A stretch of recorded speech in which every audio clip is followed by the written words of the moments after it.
हमारी संस्कृति, हमारे संस्कार सदा रहे हमारे साथ। भारत की पुरातन गाथाएं और महान संतों की वाणी। सब्सक्राइब करें तिलक कथाएं।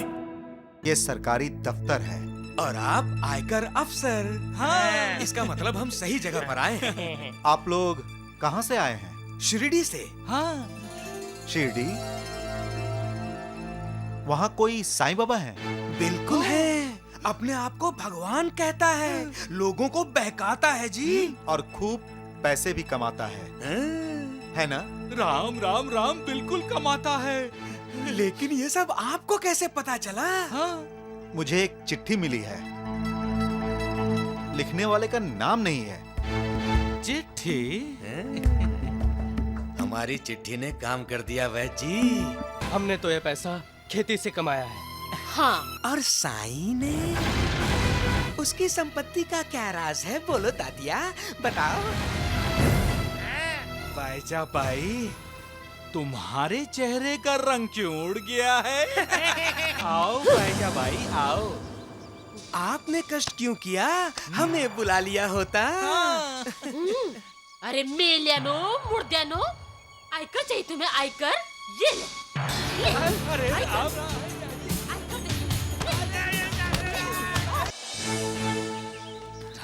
राम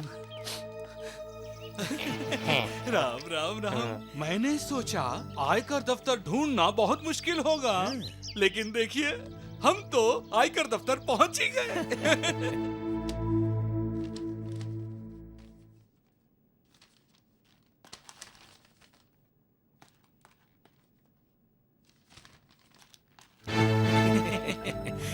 नमस्ते। नमस्ते। लगता है आप लोग गलत जगह पे आ गए हैं। ये कोई मंदिर नहीं है, ये सरकारी दफ्तर है। और आप आयकर अफसर। हाँ, इसका मतलब हम सही जगह पर आए हैं। आप लोग कहाँ से आए हैं? शिरडी से। हाँ। शिरडी? वहाँ कोई साईं बाबा है? बिल्कुल है। अपने आप को भगवान कहता है, लोगों को बहकाता है जी। और खूब पैसे भी कमाता है ना? राम राम राम बिल्कुल कमाता है। लेकिन ये सब आपको कैसे पता चला? हाँ? मुझे एक चिट्ठी मिली है, लिखने वाले का नाम नहीं है। चिट्ठी? हमारी चिट्ठी ने काम कर दिया वैद जी। वैसे आपको कोई अंदाजा है कि साईं बाबा कितना कमा लेता है? बहुत साहब, आपकी कमाई तो एक पैसा ही होगी उस साईं की कमाई के सामने। अच्छा? बहुत जमा करता है और एक पैसा भी आयकर नहीं भरता। अब भरेगा, अब तो आयकर भरना ही पड़ेगा। मैं खुद शिरडी जाऊंगा। राम राम राम। लेकिन साहब जी, अगर आपके आने पर भी उसने कर नहीं भरा तो? आयकर ना भरना जुर्म है, जेल में डाल दूंगा उसे। मैं किसी से कुछ लेता हूं तो उसकी कीमत भी तो देता हूं। हाँ, मैं दक्षिणा लेता हूं, लेकिन उससे जो पिछले जन्म का ऋणी होता है और जिसकी तरफ वो इशारा करता है, और दक्षिणा के धन का इस्तेमाल मैं धर्म के लिए ही करता हूं। दक्षिणा देने से वैराग्य की वृद्धि होती है और वैराग्य भक्ति और ज्ञान को बढ़ाता है। सबका मालिक एक। राम राम राम। भाईजा भाई, तुमने तो अपने घर को बहुत सुंदर बना दिया है। फूल पत्ती भी बनाई है। लेकिन एक बात बताओ भाईजा भाई, तुमने इस घर को रंगने के लिए पैसे कहाँ से लाए हैं? भाईजा भाई, ये वैद जी नहीं बोल रहे, शिरडी के सब लोग बोल रहे हैं। अग्गो भाई, जानती हूँ शिरडी के लोग कौन हैं, लेकिन ये तो शिरडी का नहीं है। भाईजा भाई, लेकिन आयकर अधिकारी ये सब नहीं देखता है। वो तो आय देखता है, आय। पैसा कहाँ से आता है, और उस पर उचित आयकर दिया जाता है या नहीं? हमने तो यह पैसा खेती से कमाया है। हाँ, तुमने ना, और साईं ने? हैं? उसकी संपत्ति का क्या राज है? बोलो दादिया, बताओ। बताओ बताओ। राम राम राम। बाईजा बाई, तुम्हारे चेहरे का रंग क्यों उड़ गया है?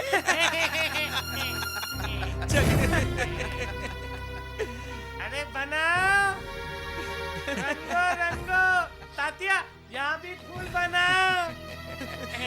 बाईजा, आते हैं। हाँ, नमस्ते। पूछो तो तुम्हारे पास कितनी संपत्ति है, तो जवाब सुन लो। सुबह के समय मन में कोई सुविचार आता है और उस विचार की वजह से हम दिन भर के लिए उत्साह से भरे रहते हैं, प्रसन्न रहते हैं। तो वो सुविचार इंसान की संपत्ति है। दूसरों को आदर सम्मान करोगे तो हर कोई तुम्हारा भी आदर सम्मान करेगा। दूसरों का दिया हुआ आदर सम्मान ही तुम्हारी संपत्ति है। हम जब प्यासे को पानी पिलाते हैं, भूखे को खाना खिलाते हैं, बेसहारा को सहारा देते हैं, नंगे को वस्त्र पहनाते हैं, तो जो वो लोग तुम्हें दुआएं देते हैं, वो दुआएं तुम्हारी संपत्ति है। इंसान को चाहिए क्या? 2 गज जमीन, सिर्फ 3.5 हाथ जमीन। और वो चाहता क्या है? 3,500 हाथ जमीन, 3.5 करोड़ सोना और ना जाने कितना कितना कुछ। सबसे अमूल्य और फसल देने वाली जमीन तो इंसान के पास होती है, और वो जमीन है इंसान का मन, उसका दिल। इस जमीन पर मालिक की भक्ति की खेती करो, सुविचारों के बीज बो डालो, और मालिक की कृपा की बरसात होते ही इंसान का कल्याण, उसका उद्धार करने वाली फसल तैयार हो जाएगी। मालिक की होने वाली कृपा, यही तो इंसान की संपत्ति है। फिर जिसके साथ मालिक है, उन्हें अद्भुत मनः शांति का लाभ होता है। ये अद्भुत मनः शांति ही इंसान की संपत्ति है। इंसान का परिवार, उसके दोस्त उसकी संपत्ति है। क्योंकि धन दौलत होकर भी जो इंसान बिना परिवार बिना दोस्त अकेला है, वो कितना भी धनवान हो, कंगाल है। क्या ऐसी संपत्ति की कोई गिनती कर सकता है? नहीं। खुद आयकर अफसर आया तो भी नहीं। हर इंसान को अपने खाते में ऐसी ही संपत्ति जमा कर लेनी चाहिए। धन दौलत जमा करना बेकार है। सबका मालिक एक।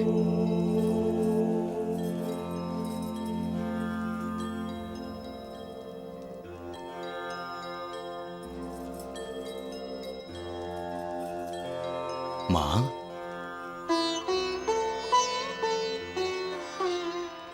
वो आदमी बदनसीब भी है और कंगाल भी, जिसकी मां उसे मिले बिना और आशीर्वाद दिए बिना चली जाए।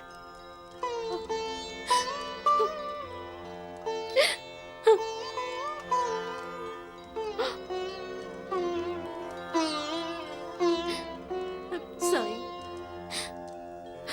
द्वारकानाथ के बहकावे में आकर मैं तुमसे तुम्हारी संपत्ति पूछने यहाँ आई थी। मुझे यहाँ नहीं आना चाहिए था। यहाँ नहीं आना चाहिए था। आंसू मत बहाओ माँ। आपके आंसू मेरी संपत्ति है जिसे मैं लुटाना नहीं चाहता। आम इंसान की तरह मैं भी अपनी माँ के बारे में स्वार्थी हूं। मैं भी अपनी माँ को खुश देखना चाहता हूं, क्योंकि माँ की मुस्कुराहट ही मेरी संपत्ति है।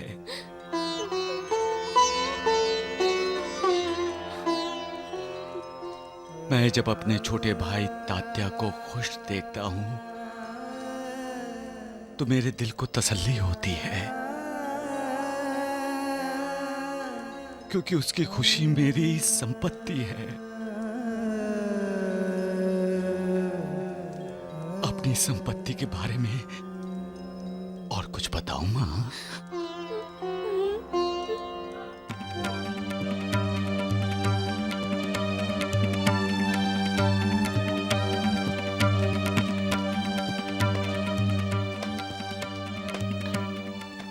नूर, हाँ? आज बाईजा गुस्से में है। आज द्वारिकानाथ इसके गुस्से से बचने वाला नहीं है। हाँ,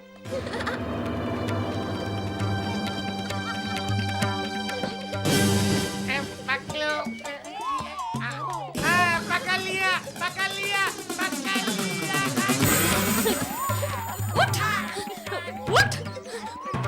मुझे क्यों मार रही हो बाईजा भाई?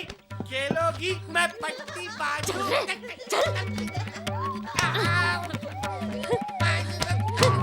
क्या बोला था मीना? क्या बोला था? मेरे साई बेटे को आयकर अफसर आकर पूछेगा कि आयकर क्यों क्यों नहीं भरा? हाँ? क्यों नहीं भरा?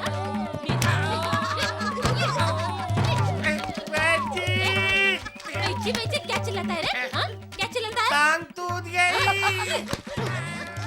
अरे रुक, तेरे वैद्य द्वारकानाथ जी को भी देखती हूँ। रुक।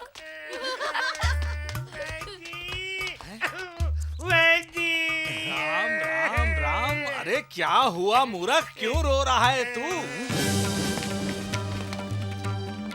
जी, ये बाईजा बाई हाथों में लकड़ी लिए क्यों आ रही है? आओ भाईजा भाई आओ। आपने कष्ट क्यों किया? हमें बुला लिया होता। अरे मेलियानो, मुर्द्यानो, आयकर चाहिए तुम्हें? आयकर? ये ले। अरे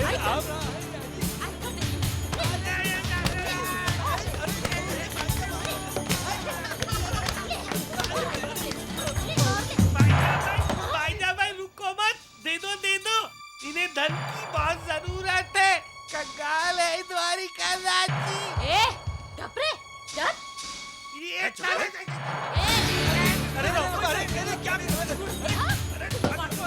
क्या कर रही हो? भगवान, वैजी, तुम्हाला ये शोभत नाही, सांगून ठेवते। अरे, आपकी उम्र का मैं लिहाज कर रही थी। ये मुर्द्या द्वारकानाथ जी के संगत में आकर मेरे साई बेटे को कुछ बोला, कुछ उल्टा सीधा किया ना, तो मैं लिहाज करने वाले नहीं हूँ। सांगून ठेवते। अरे राम राम। अरे राम राम। अरे धन चाहिए है? अरे धन चाहिए।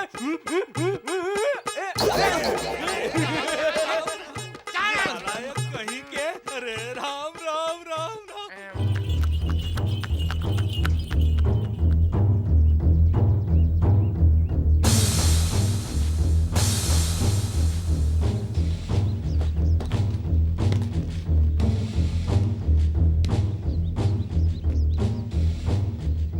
आयकर अधिकारी साहब आ गए।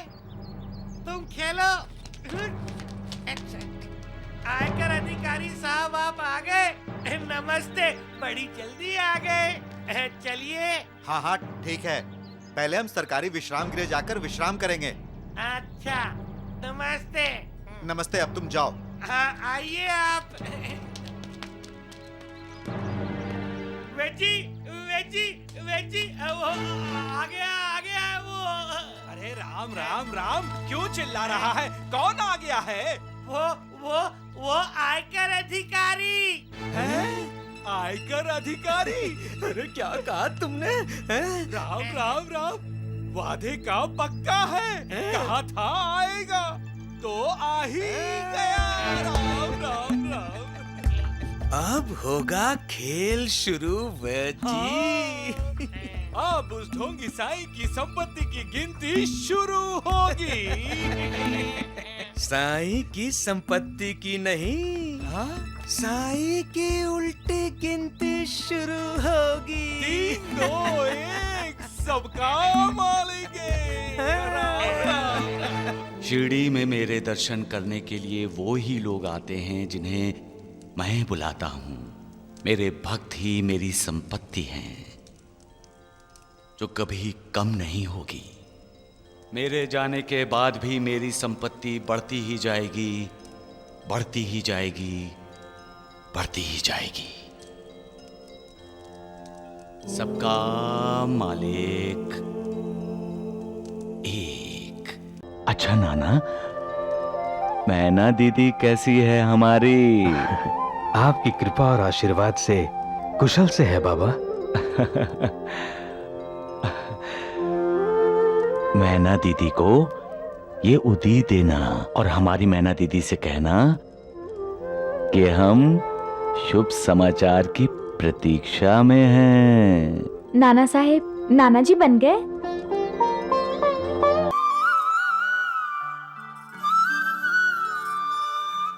साईं बाबा ने दिए हैं और पूछ रहे थे मैना ताई कैसी हैं। आप शिरडी होकर आए हैं? दामाद जी, ये आपके लिए भेंट है। अब आप और मैना ताई हमें कब भेंट देंगे? हमें सचमुच का नाना नानी कब बनाएंगे? मैना बेटी, बेटी क्या हुआ? तुम्हारी तबीयत तो ठीक है? मैना। दामाद जी, किसी वैद्य को जल्दी बुलाइए। जी। नाना साहब, वैद्य की कोई जरूरत नहीं है। आप सचमुच के नाना बनने वाले हैं। एक बात बताओ, ये जुड़वा बच्चों वाली बात तो तुम्हें ज्योतिष आचार्य बृहस्पति जी ने पहले ही बता दी थी ना? हाँ दुर्गा बाई, वो जो भविष्यवाणी बोलते हैं वो कभी झूठ नहीं होती। अब कब आ रहे हैं वो हमारे गांव? क्यों? मैना का भविष्य पूछना है क्या? आएंगे तो जरूर पूछ लूंगी।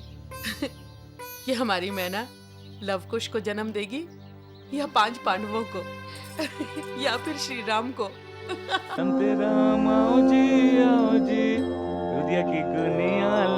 प्रणाम साईं बाबा।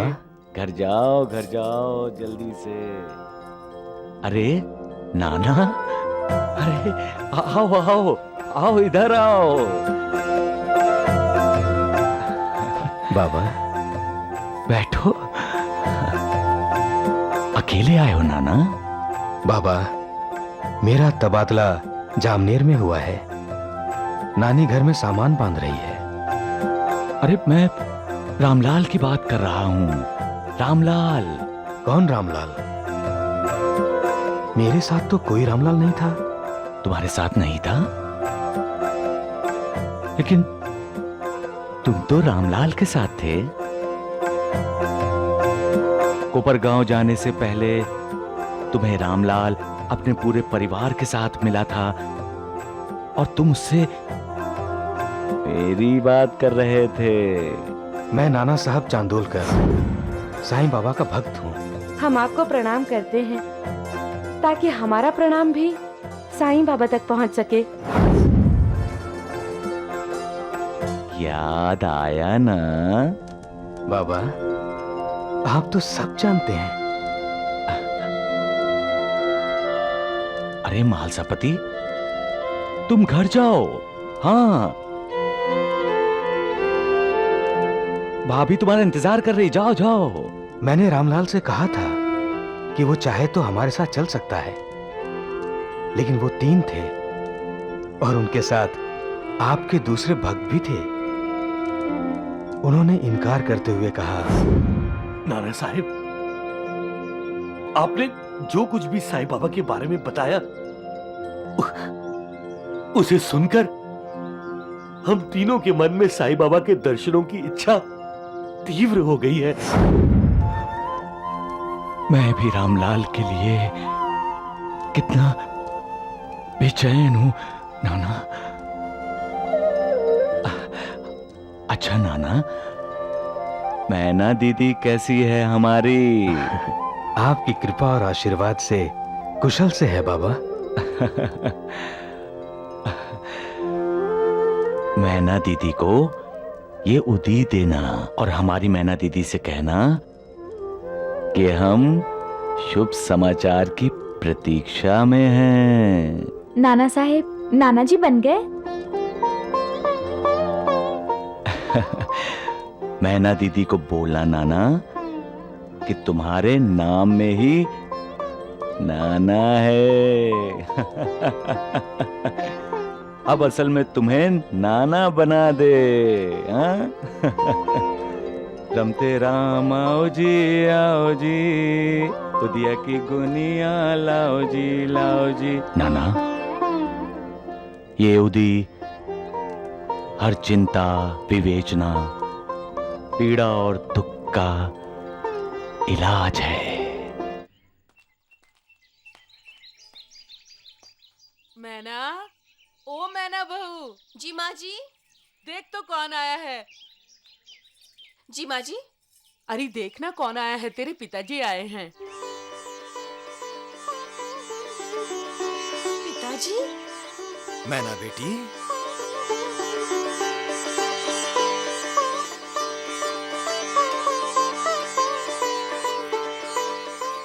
पिताजी।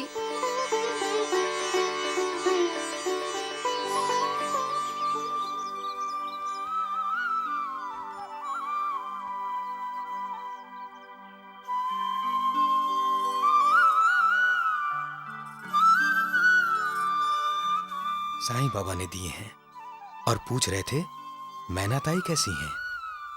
आप शिरडी होकर आए हैं?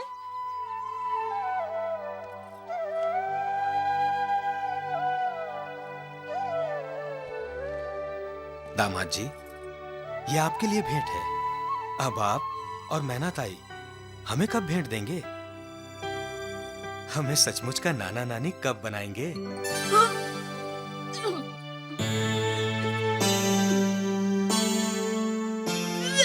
मैना बेटी, बेटी क्या हुआ?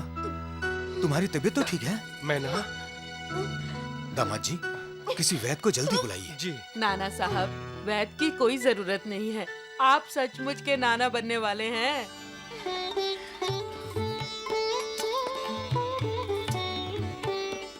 बेटा,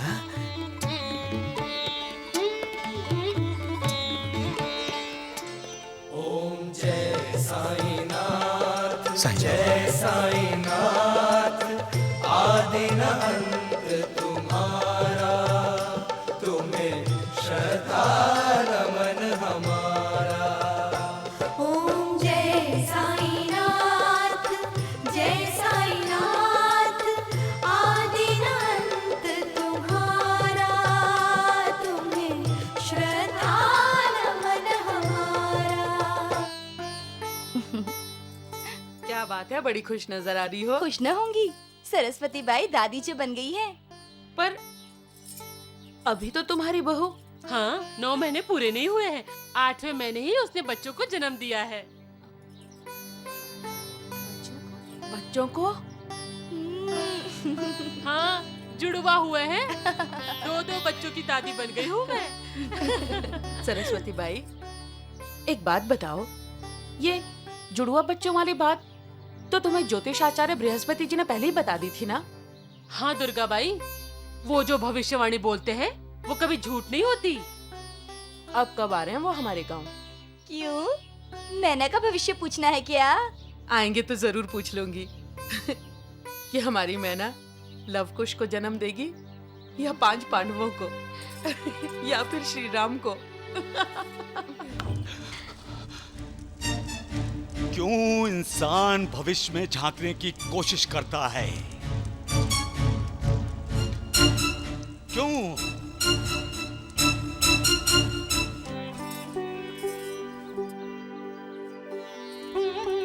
अरे अरे तारा, आओ बैठो।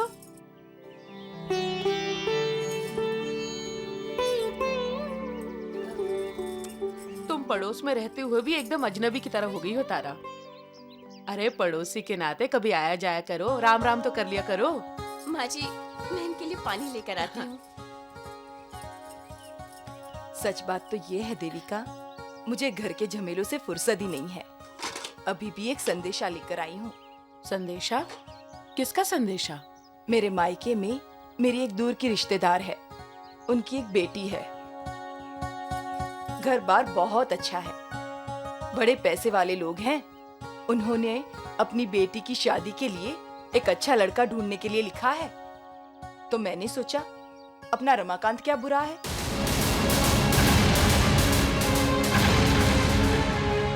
मैं जानती हूँ कि रमाकांत की शादी हो चुकी है, तो क्या हुआ, दूसरी शादी भी तो कर सकता है। नहीं नहीं, उसकी कोई जरूरत नहीं है। वैसे भी मेरी बहू मुझे बहुत जल्दी दादी बनाने वाली है। और फिर क्या कमी है मेरी बहू में जो रमाकांत दूसरी शादी कर ले? नहीं नहीं तारा, तू अपने रिश्तेदार को मना कर दे। ठीक है, अपने पोते के नामकरण पर लड्डू खिलाना न भूलना। चलती हूँ। हाँ। बढ़िया ही रमाकांत की दूसरी शादी कराने वाली। मैं तो अपनी बहू को जरा भी दुख न दूं। इतनी अच्छी है मेरी बहू।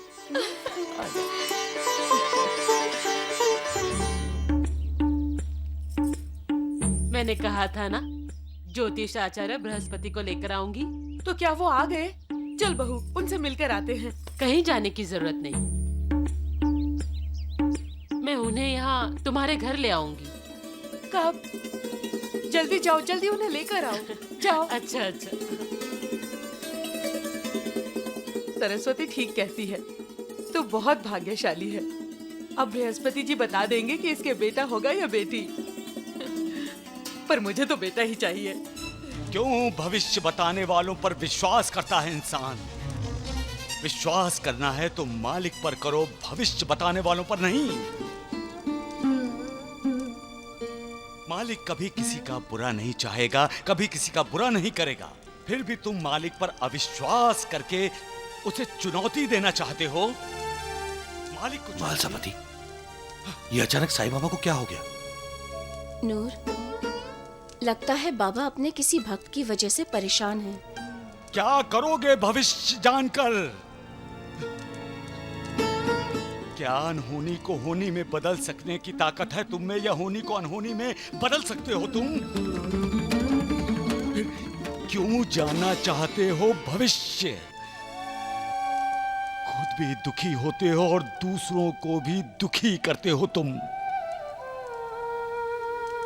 जानते भी हो कि जो होना है होकर रहेगा, कोई उसे रोक नहीं सकता, कोई बदल नहीं सकता। बेटा होना है तो होकर रहेगा, और बेटी होनी है तो वो भी होकर ही रहेगी। मैं पूछता हूं, बेटी होगी तो क्या नुकसान हो जाएगा तुम्हारा, और बेटा होगा तो क्या फायदा? फिर क्यों तरसते हैं लोग बेटे के लिए? बेटी होगी तो क्या स्वर्ग के दरवाजे तुम्हारे लिए बंद हो जाएंगे? बेटा और बेटी में कोई फर्क नहीं है। बेटी तो शादी के पहले भी और शादी करके अपना घर परिवार बसाने के बाद भी बेटी का अपने माता पिता के प्रति लगाव कम नहीं होता।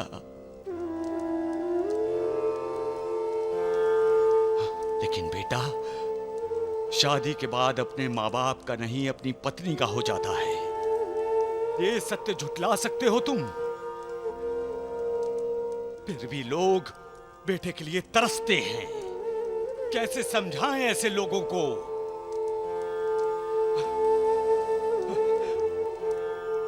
अब कैसे समझाएं महालसापति हम?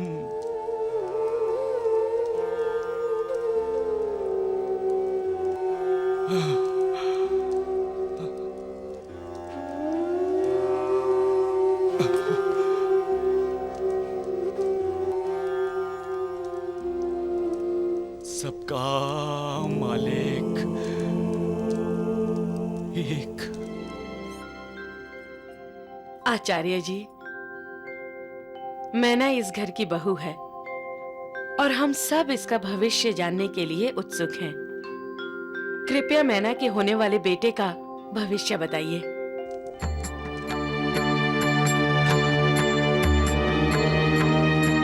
क्यों मेरे पीछे पीछे आ रहे हो? मुझे अकेला छोड़ दो, जाओ। क्या लगता हूं मैं तुम सबका? आप हमारे मालिक हैं साईनाथ। नहीं, मैं किसी का मालिक नहीं हूं। जाओ, चले जाओ यहां से। मुझे शांति से जीने दो यहां।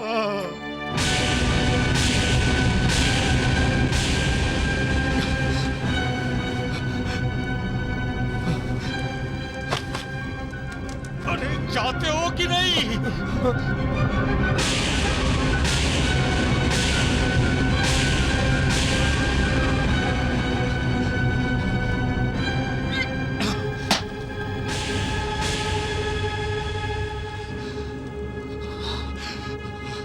बाबा, ये मटका नहीं, किसी का भाग्य है जो फूट गया। यही बताना चाहते हैं ना आप? चुप, बिल्कुल चुप, चुप। चले जाओ यहां से। जाओ यहां से सब लोग, जाओ।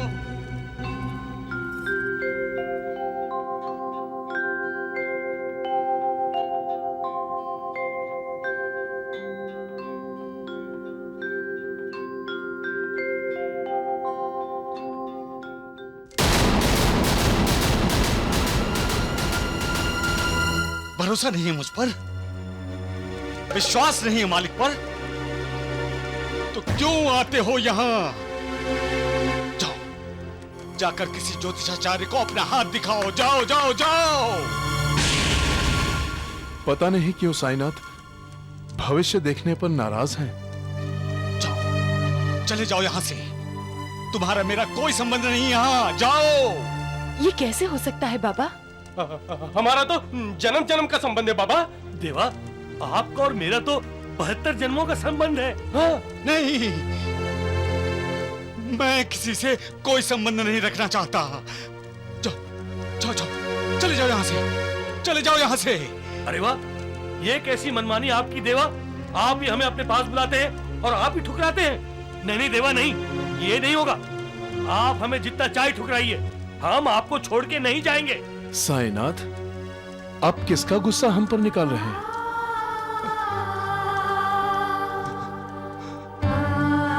जैसा नानावली ने कहा, किसका भाग्य फूटा है साईं बाबा? हाँ।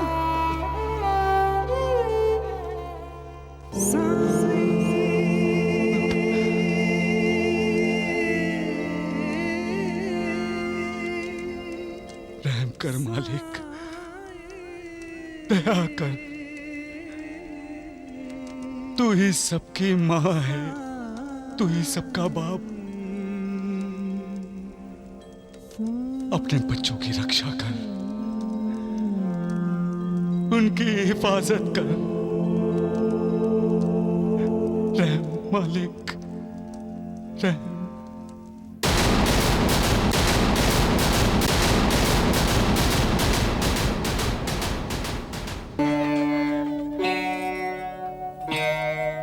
आचार्य जी, आपने हमें तो कुछ बताया ही नहीं। बहन, मैं कभी झूठ नहीं बोलता। हम भी तो आपसे सच्ची सुनना चाहते हैं ना आचार्य जी। आप ये बताइए, मेरी बहू को बेटा होगा या? बेटा ही होगा,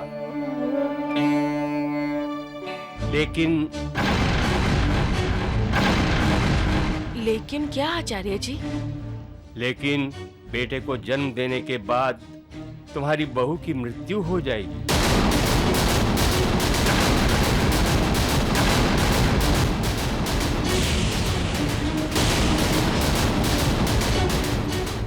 माँ,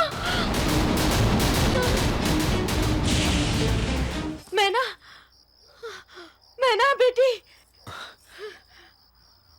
क्या हुआ? मैना बेटी को क्यों पुकारा तुमने? कोई सपना देखा? हमारी मैना बेटी हमें पुकार रही है जी। लगता है वो किसी संकट में है। अगर वो किसी संकट में है नानी, तो साईं बाबा उसकी रक्षा करेंगे।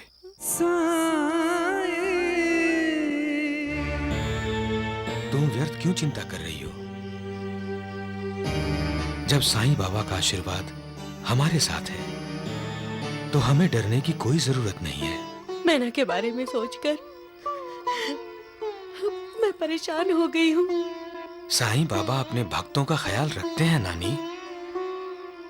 अगर उनका भक्त संकट में होता है, तो वो उसे संकट मुक्त करने के लिए खुद चले आते हैं। भक्त मेरी कसौटी लेते हैं और मुझे भक्त की कसौटी पर खरा उतरने की कोशिश करनी पड़ती है। कितना विश्वास है उन्हें मुझ पर, कितनी श्रद्धा है मुझ पर। आप ही ने तो हमें शिक्षा दीक्षा दी है साईनाथ, श्रद्धा और सबूरी। महालसापति, भक्त अब सबर करना भी सीख गए हैं। अपनी सारी चिंताओं का बोझ मेरे कंधों पर डालकर वो चिंता मुक्त होकर कहते हैं उनकी चिंता उन्हें नहीं है मुझे है। बात तो सत्य है साईनाथ। एक दूसरा भी सत्य है महालसापति, जिसे मेरे भक्त अनदेखा कर देते हैं। मैं किसी के प्रारब्ध में हस्तक्षेप नहीं कर सकता, होनी तो होकर ही रहती है। अपने पूर्व जन्मों के कर्म फल से किसी को भी छुटकारा नहीं मिल सकता।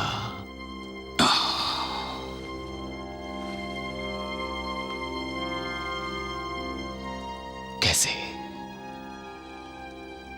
कैसे समझाऊं मैं उन्हें? साईनाथ, आप कुछ भी कर सकते हैं। मेरी भी तो मर्यादा है महालसापति। मैं जानता हूं साईनाथ, आप अपने भक्तों के लिए हर मर्यादा को तोड़ देते हैं। लेकिन अपने कर्मों के भोग तो हर किसी को भोगने ही पड़ते हैं महालसापति। सबका मालिक